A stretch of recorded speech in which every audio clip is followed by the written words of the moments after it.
bienvenue dans cette nouvelle édition de votre magazine Les Grandes Lignes. Du 2 au 29 mai 2024, l'espace du Basement au Codan Waterfront accueillait l'exposition « Que reste-t-il » de Stéphanie Devaux. Cette interrogation cryptique, empreinte d'émotion, réunissait des œuvres issues de diverses pratiques de cette plasticienne pluridisciplinaire. Les œuvres, comptant des photographies et céramiques, étaient réunies dans deux salles à caractères différents. Deux espaces qui semblaient évoquer deux mondes juxtaposés, l'intérieur et l'extérieur. Les œuvres elles-mêmes, telles des projections matérielles de moments fugaces, témoignaient des rencontres entre l'être intérieur et le monde, les éléments, les événements.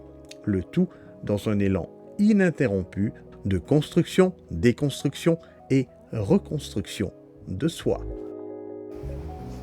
Alors j'ai commencé à construire la céramique, je l'ai apprise il y a 7 ans de cela, peut-être même plus, 2011, ça fait plus longtemps que cela, ouais. Et donc ça a évolué vers ce que je fais maintenant. Et la photographie, j'ai commencé il y a très longtemps, donc je travaille avec pas vraiment avec un but précis, mais tous les jours, quotidiennement, il y a toujours quelque chose qui se crée. C'est soit de la céramique, soit de la photographie. Donc c'est quelque chose qui me tient vraiment à cœur et que je n'arrive pas à lâcher, même si je veux faire autre chose. On dirait que ça continue à persister. Donc il y a vraiment un désir de création qui reste. Donc que reste-t-il? Et sûrement un peu un rapport entre ce qui me reste de ce que je ne peux pas lâcher.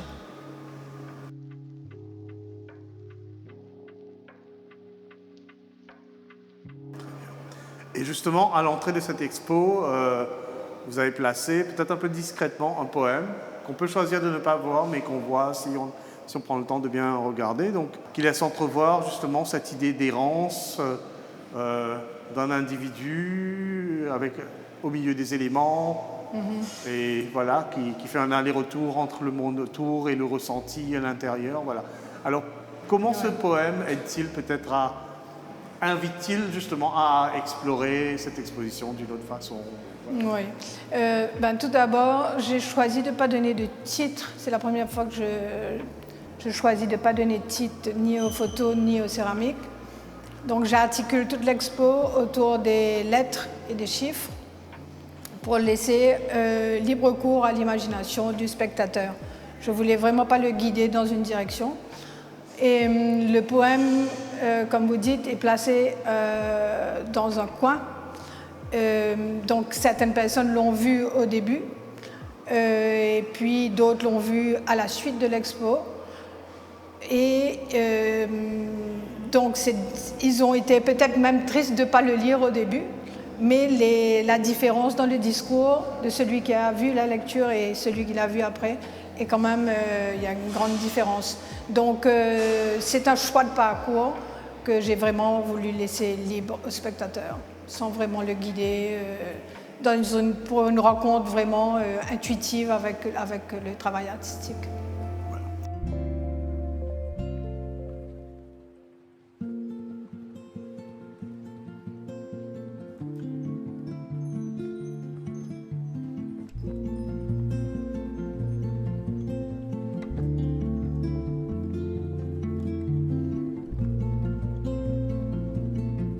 Allons parler d'abord des photos. Je ne sais pas si on est dans quelque part l'opposé de la céramique, mais voilà. Autant que la céramique, c'est le façonnage de ce qui se trouve à l'intérieur pour le rendre visible. Vos photos sont le regard transposé, c'est la rencontre de l'être et le réel, ce qui environne, voilà. Donc, alors justement, dans quel esprit avez-vous pris ces photos? Voilà. Quand je marche avec mon appareil à photo, je vais vraiment à la rencontre d'un objet. Avant, dans le passé, je photographiais beaucoup les gens. J'ai commencé par faire des portraits d'enfants dans les écoles, les mariages et tout ça. Et petit à petit, je me suis libérée de cette image qui me revenait. Et je suis partie vraiment vers l'inconnu. Et de plus en plus, la photo devenait déserte de présence humaine, mais avec suffisamment de traces narratives pour laisser libre cours à l'imagination, encore une fois, du spectateur, d'inventer sa propre histoire en regardant le paysage qui est là, abstrait, bien souvent, et dénudé de traces humaines, de visages humains. Voilà. Donc ça, c'est l'approche photographique, toujours dans la simplicité, des petites choses quelquefois qu'on ne voit plus et qu'on se dit qui sont inutiles, qui ne servent plus à rien, mais qui finalement, au bout du compte, encadrant cet objet abandonné dans le coin d'une rue ou quelque chose comme ça, le questionnement revient, est-ce que cette chose pourrait s'appeler photographie ?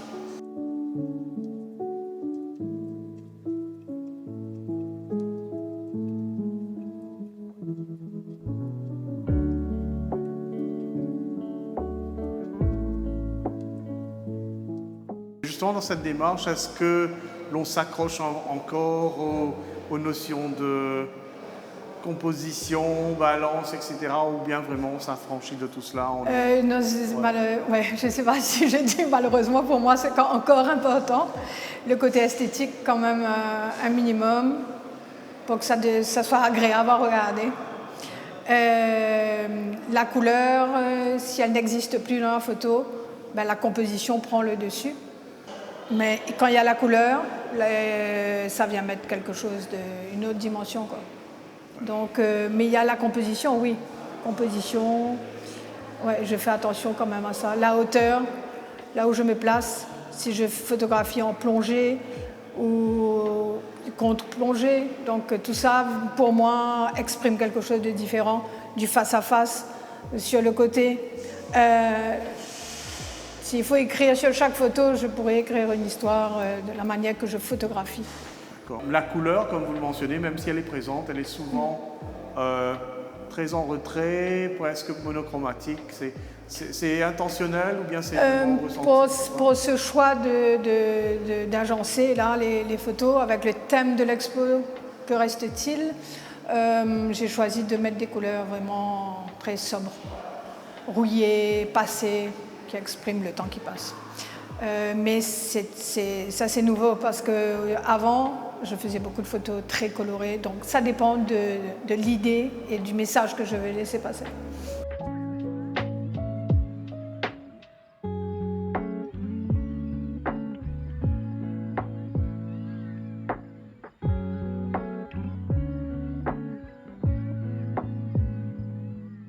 Ça fait un bout de temps que vous faites de la céramique. Ici, vous avez choisi quelques pièces. Je ne sais pas si on dit la patine, mais non, pas la patine, le glaze. L'émaillage. L'émaillage. Voilà. Ouais. Et vous avez choisi des émaillages qui sont aussi un peu minimales en couleur, avec des tons très... Voilà, qui ramènent un peu à ce même environnement, peut-être un peu corallien, un peu... Oui. Voilà. Donc, oui. Ben, ici, dans la première salle, oui, exactement. Je choisis de ne pas mettre de couleurs. Sur beaucoup de céramiques, elles sont à l'état naturel, comme la roche que je photographie derrière. Et puis, là où je choisis d'émailler, ben, pareil, je choisis de ne pas mettre de la couleur pour ne pas dominer ce qu'il y a là. Il y a un dialogue entre la céramique et la photographie que j'expose. Donc, j'essaie de trouver un équilibre entre ce qui peut se raconter, entre ces 3 dimensions, 2 dimensions, et comment ça circule entre. Ce qui m'a amusé aussi, c'était de voir les gens circuler entre les objets. Et donc, ça venait relier la sculpture aux images qui sont plus statiques.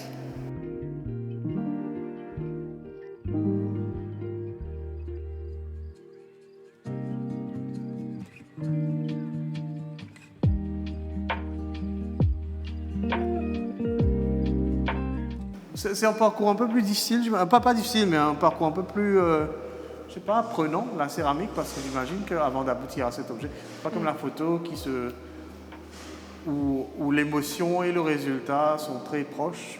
Oui. La céramique, c'est quand même un parcours, je sais pas. Alors, parlez-moi peut-être un peu de cet acte de création. Pour la céramique, il y a le côté technique aussi, l'apprentissage dure 3-7 ans. Mais après, il y a beaucoup d'expérimentations qui se font au niveau de la recette pour les émaux. Et là, c'est infini. Et c'est infini. Donc, il y a des différentes recettes qui font que ça peut varier de l'opaque à la lumière. Donc, il y a ça aussi, ce va-et-vient de l'opacité à la lumière. Je joue beaucoup dessus aussi. Comment la lumière se réfléchit ou est absorbée par l'objet.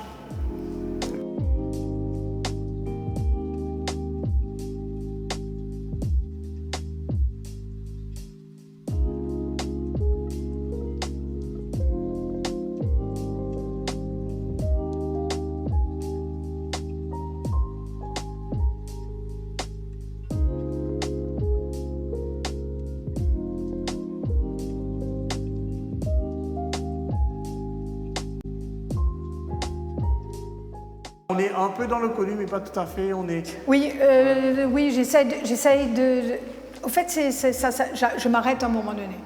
Je me dis, là, c'est bon, ça suffit. Je laisse l'imagination faire le travail pour terminer l'objet qu'il a envie d'inventer dans sa tête. Parce que faire quelque chose qu'on a déjà vu, ça, c'est toujours plus facile. Mais parce qu'on sait qu'une main, ça a 5 doigts, je peux mettre un 6e doigt ou un 7e doigt pour passer dans l'autre salle. Mais, mais si je reste dans cette salle-là, il faut que je sache m'arrêter à un moment donné dans ce côté informe, mais tout en donnant la forme.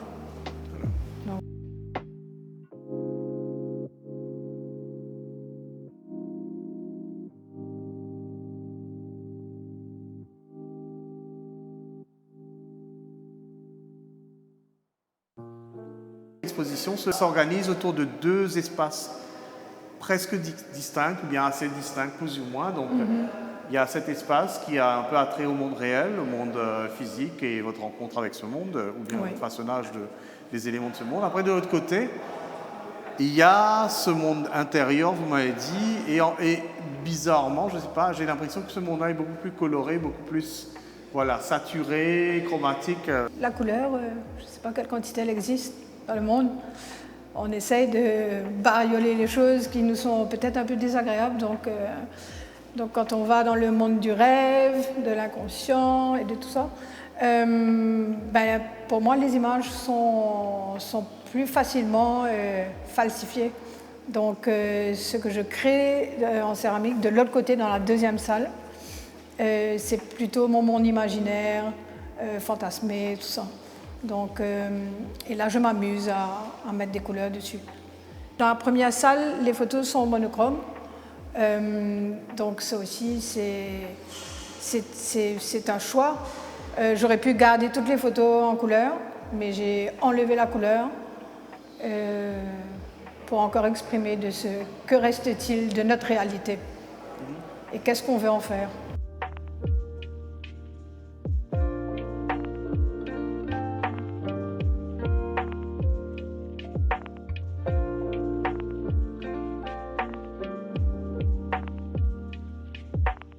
Peut-être être un peu aux antipodes. Est-ce que c'est aussi une façon de peut-être de dire, je ne sais pas, que le désir et la fantaisie des fois est peut-être beaucoup plus intense que le réel. Des fois, je ne sais pas. Je pense que bon, en tant qu'artiste, je peux avoir de la difficulté à affronter la vie de tous les jours avec tous ces aléas. Donc, je me réfugie un peu dans un monde imaginaire. Je m'invente un monde à moi, mais après le matin, le réveil sonne et on repart dans un quotidien, pas tous les jours comme on aurait souhaité. Donc ça passe d'un monde à l'autre, d'un monde intérieur inventé, et après la réalité, c'est autre chose. Donc c'est pour ça que je bascule un peu du coloré au monochrome. Et donc voilà, donc l'extérieur, c'est tout ce que je photographie n'est pas du tout manipulé. Il n'y a pas c'est pas surréaliste, c'est rien du tout. C'est dans le réel, c'est un partage, c'est une rencontre avec les gens, avec les choses. Les gens, je leur parle beaucoup. Donc pour moi, c'est un mode de relation aussi à l'autre, avant de photographier des endroits sans personne. Mais il y a toujours des dialogues qui se créent autour. Donc un va-et-vient entre vraiment ces deux mondes et ces deux manières de travailler qui basculent d'un dedans à dehors.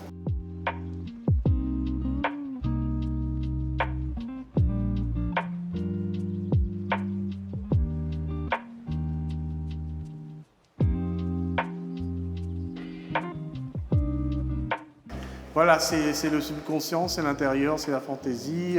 Oui. Alors, comment vous avez... Voilà, racontez-moi un peu cette mise en scène, parce que vous avez créé des petits espaces avec Oui. des objets. Oui, oui.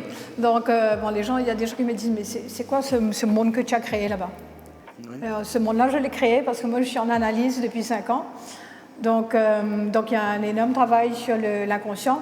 Donc, tout ce qui a été refoulé, toutes les traces, donc ce qui reste de cet inconscient qui est refoulé et qui, pour moi, apparaît à travers le travail de la Terre.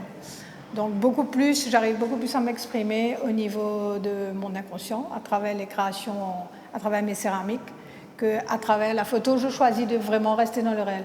Parce que sinon, je pense que si je vais que dans ce monde-là, je perds un peu pied. Donc la photo me ramène dans le temps présent, dans le réel, dans la vie de tous les jours. Et la céramique me fait voyager. Donc ce qui m'amuse, c'est vraiment de basculer d'un mode à l'autre. Okay. Donc ce monde imaginaire-là est créé et inventé, des traces de ce qui me reste, de mon enfance, des expériences vécues. Et ça m'apparaît sous différentes formes.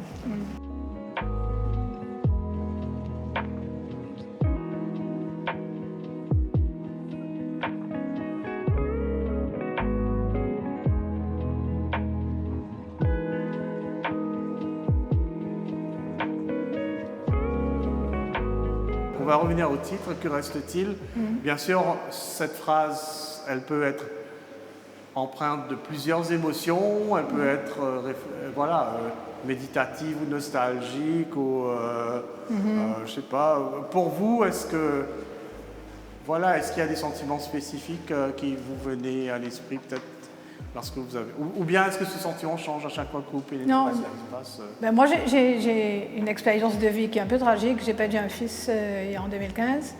Donc, je pense que c'est un peu lié. Je ne peux pas dire que ça n'a rien à voir, c'est lié. Que reste-t-il du passé par rapport à ce vécu-là? Mais qu'est-ce qu'on en fait? Donc là, j'aime pas ce mot résilience, de comment on survit, comment on vit après, parce qu'on a encore des gens qu'on aime autour. J'ai d'autres enfants, j'ai ma famille. Mais de quelle manière? Comment on continue à vivre? Et donc, peut-être que cette expo-là parle de comment vivre après une expérience de vie ou tragique, quoi.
Que reste-t-il? Juxtaposition et impression mutuelle d'empreintes, telle une danse fusionnelle de la matière qui façonne l'artiste alors même que l'artiste façonne la matière.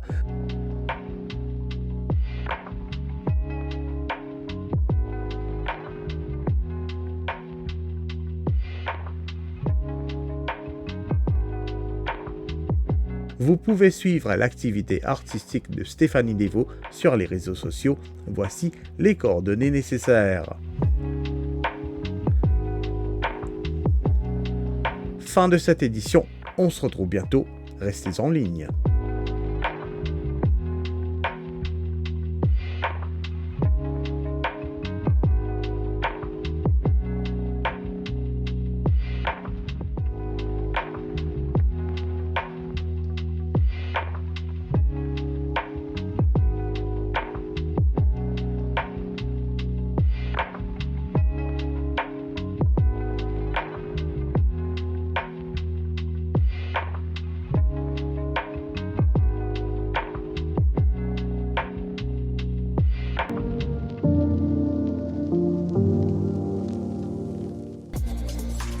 voilà presque arrivés à la fin de cette édition. Avant de se quitter, voici quelques invitations à des événements en cours.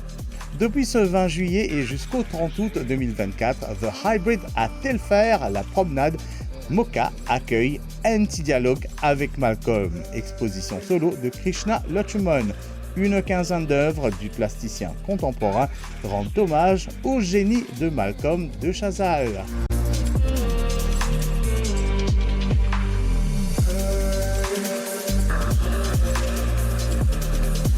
Jusqu'au 26 octobre 2024, le musée Blue Penny Port-Louis propose une immersion au cœur de l'île Maurice d'antan. Maurice longtemps, exposition gratuite, promet de vous faire voyager à travers d'anciennes images de notre pays, issues des archives départementales de la Réunion et remontant jusqu'au 19e siècle. Sur cette note, nous vous disons à la prochaine et restez en ligne.